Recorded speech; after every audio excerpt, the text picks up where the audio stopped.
तो मैं आपको भी बताने वाला हूँ how to do a successful diamond dove business in Karachi. आइए, ये सेटअप है, थोड़ा सा यहाँ से ओवरऑल व्यू करें। अब ये छत थी, इसको हमने यूटिलाइज करा। यहाँ पे हमने बनाया एक मास्टर केज। अब इस मास्टर केज को बनाया तो सही, अब उसके बाद डिफरेंट हमारे पास ऑप्शंस थे कि क्या क्या करना चाहिए हमें। फॉर एग्जांपल डायमंड डफ का ऑप्शन था, जावा बर्ड्स का ऑप्शन था, या दूसरे जो ग्रीन पैरट्स होते हैं उसका ऑप्शन था। काफ़ी एवेलुएट करा। तो फिर हमने ये सोचा कि भाई ऐसा काम करना चाहिए हमें कि जिसमें जो बर्ड्स हैं उनकी जो टेक केयर है वो कम से कम हो।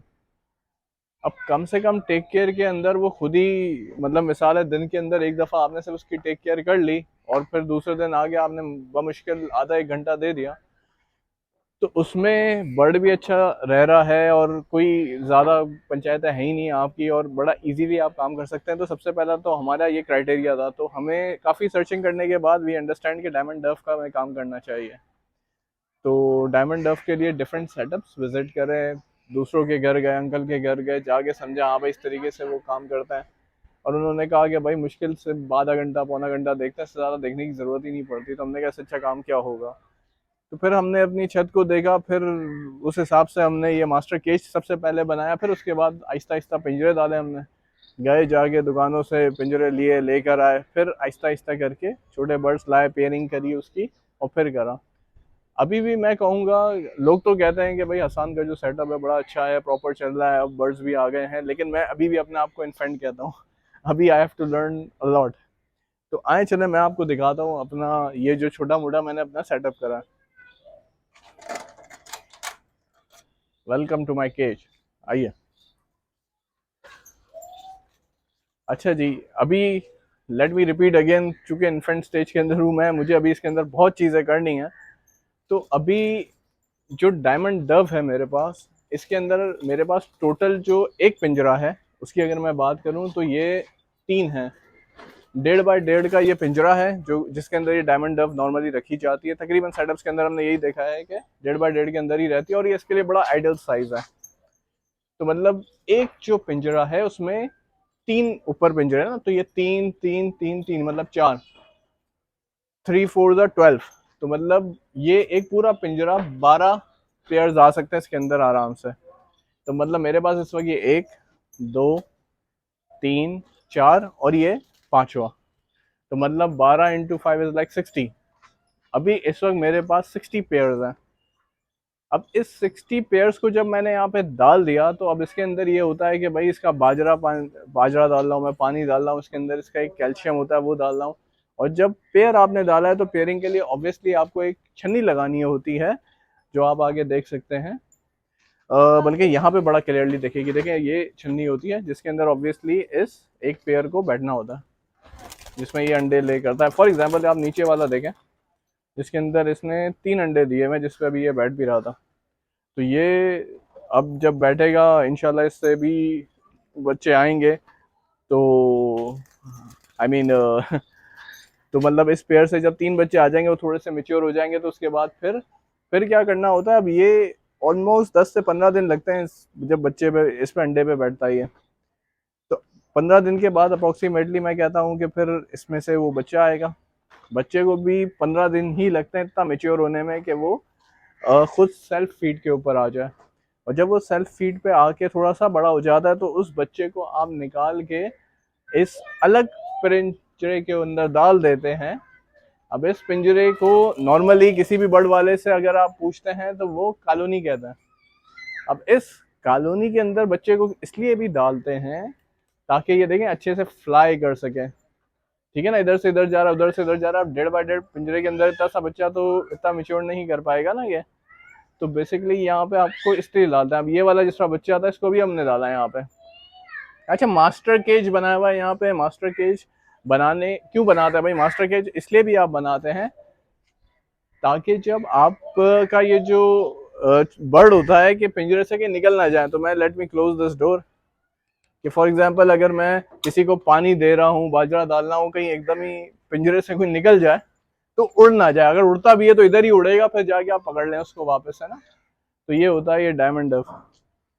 अब इसके अंदर टोटल जो 60 पेयर है, अब इसमें से मैं देख रहा हूँ कि जिनके अंडे और बच्चे शुरू हो गए हैं उसको मैंने इस तरीके से यहाँ पे ये निशान लगा दिया। अब इस निशान के अंदर आप देखें यहाँ पे एक दो छोटे बच्चे हैं, एक तो जो दो पेयर डाला था, एक पेयर डाला था वो, और उसके साथ इसके दो बच्चे आ गए। अब ये बच्चे थोड़े छोटे हैं अभी ना, मैं कहूँगा शायद इनको अप्रोक्सीमेटली शायद 10-12 दिन ही हुए हैं। तो ये थोड़े से और बड़े हो जाएंगे, थोड़ी सी इनकी टेल आ जाएगी, थोड़े से खुद लगेगा हाँ भाई सेल्फ फीड पे आगे प्रॉपर हो गए, तब मैं इनको निकाल कर फिर इस कॉलोनी के अंदर डाल दूंगा। अब इसके अंदर मेरे ये जमा होते जा रहे हैं, होते जा रहे हैं। अब ये काफ़ी जब जमा हो जाएंगे और मैं यहाँ पे देखता रहूँगा, जहाँ मुझे अच्छा सौदा बनेगा मेरा, तो मैं ये सब सेल आउट कर दूंगा। तो बेसिकली जो भी बंदा इस तरीके से काम करता है वो अपने आप को ये कहेगा भाई मैं बर्ड्स का ब्रीडर हूँ, मेरे पास ये पेयर्स हैं, इनके मैं अंडे बच्चे उसमें मैं डील करता हूँ, और जैसे ही बच्चा थोड़ा सा बड़ा हो जाता है, जो कि इसकी टर्मिनोलॉजी में पट्टे कहलाते हैं, भाई छोटे जो होते हैं वो पट्टे कहते हैं आप उनको, तो ये इनको फिर आप सेल आउट कर देते हैं। फिर ये जो भी होता है आपसे परचेस करके या तो कुछ इसकी पेयरिंग करेगा या फिर कहीं और किसी और कहीं पे सेल कर देता है। अब दो तीन तरीके होते हैं इसको सेल करने के। सबसे पहला तरीका तो ये होता है वो लालू खेत की मार्केट है, सदर की मार्केट है, वहाँ जाके आप खुद पर्सनली सेल करें। या फिर कुछ ऐसे भी होते हैं जो आपके पास खुद आपके सेटअप पे आके एक लमसम पूरा का पूरा लेके चले जाएंगे। अभी मेरे पास अप्रॉक्स ये 5 से 6 पेयर हैं, ठीक है ना, और थोड़े अंदर पिंजरों के अंदर भी हैं। तो जब ये थोड़े और ज़्यादा हो जाएंगे मेरे पास, तो आई हैव अ कॉन्टैक्ट जो आगे लमसम मुझसे लेके चला जाएगा। तो अभी मैं अगर ये अपनी ये रेड टाइस देखूं, जिसके अंदर ये मैंने जो ये निशान लगाया हुआ है कि भाई ये प्रॉपर मेरा एक पेयर है जो कि अंडे बच्चे इसके प्रॉपर बैक टू बैक चल रहे हैं और बिल्कुल सक्सेसफुल चल रहा है, तो इन 60 पेयर्स के अंदर मेरे पास जो बिल्कुल अभी सही हैं वो है ये एक है, दो, तीन, चार, पाँच, छ और 7। सिर्फ 7, 60 में से सिर्फ 7 ऐसे हैं जो कि बिल्कुल सही से अंडे बच्चे इनके चल रहे हैं, और ये सारे इन 7 सिर्फ उसमें से ही आए हैं, ठीक है। अब इसके साथ साथ थोड़ी सी वैरायटी के लिए, अब यहाँ पे अगर आप नीचे देखें एक फिंच का मैंने वो डाला हुआ है, सही है ना, ये इसके अंदर बेसिकली घास वगैरह डलती है जो भी मुझे अभी डालनी है। तो ये फिंच हो गया, ये एक अलग से एक बर्ड है वो डाली हुई है इसको, और एक एक पेयर मेरे पास सिर्फ अभी कॉकटेल का है जो यहाँ पे आप देख सकते हैं, ये रहा, ये कॉकटेल का है। अच्छा, ये मटकी लेकर आया हूँ, मुझे कॉकटेल का इसका इतना ज़्यादा आइडिया नहीं है, लेकिन एक मटकी ला के रख दी मैंने, कहा लेट्स सी, अभी इनका सीज़न भी चलता है ब्रीडिंग का, तो देखते हैं भाई कि क्या आउटपुट रहता है। तो अगर यहाँ पे सक्सेसफुली बच्चा आ जाता है और फिर वो भी थोड़ा सा बड़ा हो जाता है, तो यहाँ पे अब ये एक पिंजरे का मैंने मतलब ये टेस्ट के लिए रखा हुआ है मैंने सिर्फ कॉकटेल के, इसके देखते हैं भाई क्या इसके चलता है। अभी मेरे पास जिस तरह ये वाला पिंजरा अभी नया लिया है मैंने, बिल्कुल खाली है, तो इसमें ये 1 2 3 4 5 6 7 8 8 ये और 7 ही है, तो मतलब 15 इस वक्त बॉक्स मेरे पास खाली हैं जिसके अंदर मैं कॉकटेल भी डाल सकता हूँ। लेकिन अभी जो मैंने स्टडी किया, मैं अभी जावा बर्ड में इंटरेस्टेड हूँ, लेकिन उसकी प्राइस मेरे हिसाब से जो मैंने अप्रोक्सीमेटली 3-4 हफ्ते पहले चेक करी थी, 3,500 कुछ चल रही थी, फिर मैं जब लेने के लिए मैंने माइंड बनाया तो 5,000। अब वही चीज़ 5,000 की मैं जब गया मार्केट के अंदर लेने के लिए और जिससे बात हो रही थी वो इस वक्त 7,000 से नीचे मुझे दे नहीं रहा। तो मतलब जावा बर्ड्स की इतनी डिमांड है, तो I this is one of the thing कि मतलब अभी क्या करना है, तो मैंने थोड़ा सोचा है कि मैं थोड़ा सब्र कर लूँ और फिर देखूँ मैं। और अभी चलें, आपने इतना सब कुछ देख लिया तो मैं आपको एक डायमंड डव भी दिखाता हूँ यहाँ पे। भाई देखें, ये डायमंड डव है, इनको पकड़ना थोड़ा सा चैलेंजिंग हो जाता है भाई। अरे भाई आ जाओ,